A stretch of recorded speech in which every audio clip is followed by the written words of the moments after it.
on my way to work this morning, and snowing like a son of a gun. Just going really, really slow. Haven't plowed the freeway yet. Anyway,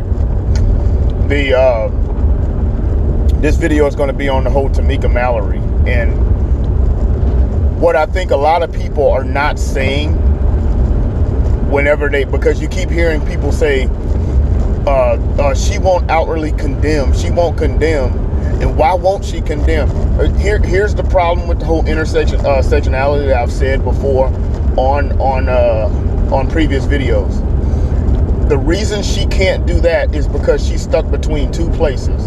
You're stuck between the Women's March, that intersection, and she is stuck between that and us in the black community. That's her problem, and she can't figure it out. Because no one can figure out how to play both sides, because, like I've said before, that intersectionality is and what she's experienced is the logical end to an illogical ideology. I've said it before. This is the logical end. You're gonna at some point get to the point where you're gonna have to say who's more important. But you've been riding in the cab or in the car, so to speak, of a certain movement that has all of these different groups under it, and each one of these groups are really out for their own self. LGBT, they're in their own thing, and when I say LGBT, each one of those, lesbian, gay, bisexual, LGBT, and transgender, all of those people are fighting for their own thing. Black people, black women, that's why we've had this thing where we say, these articles that say that white lesbians and white feminists, they have it wrong. And so now you have white feminists and black feminists fighting.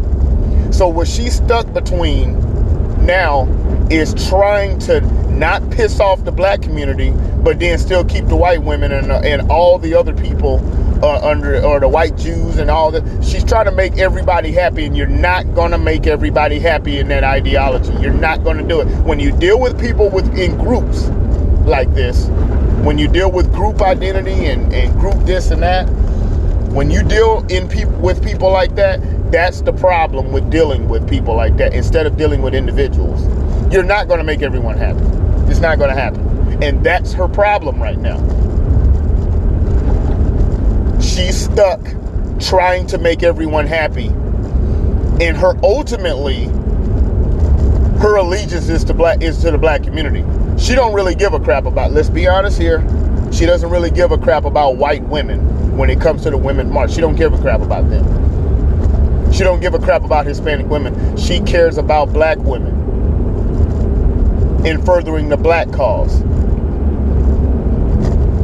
So all these people trying to figure out, I don't understand why she doesn't just condemn, because she's going to piss off the group that matters to her most. That's the problem. And if she does that, she's done. She makes money doing it. That's the other issue. She makes money doing it. This is her source of income. So she's stuck between her source of income and what she truly believes. Because if she doesn't condemn, like she hasn't been, Louis Farrakhan, potentially they will kick her out of that movement, or the movement will lose steam like it already is, and which means she loses money. It is what it is.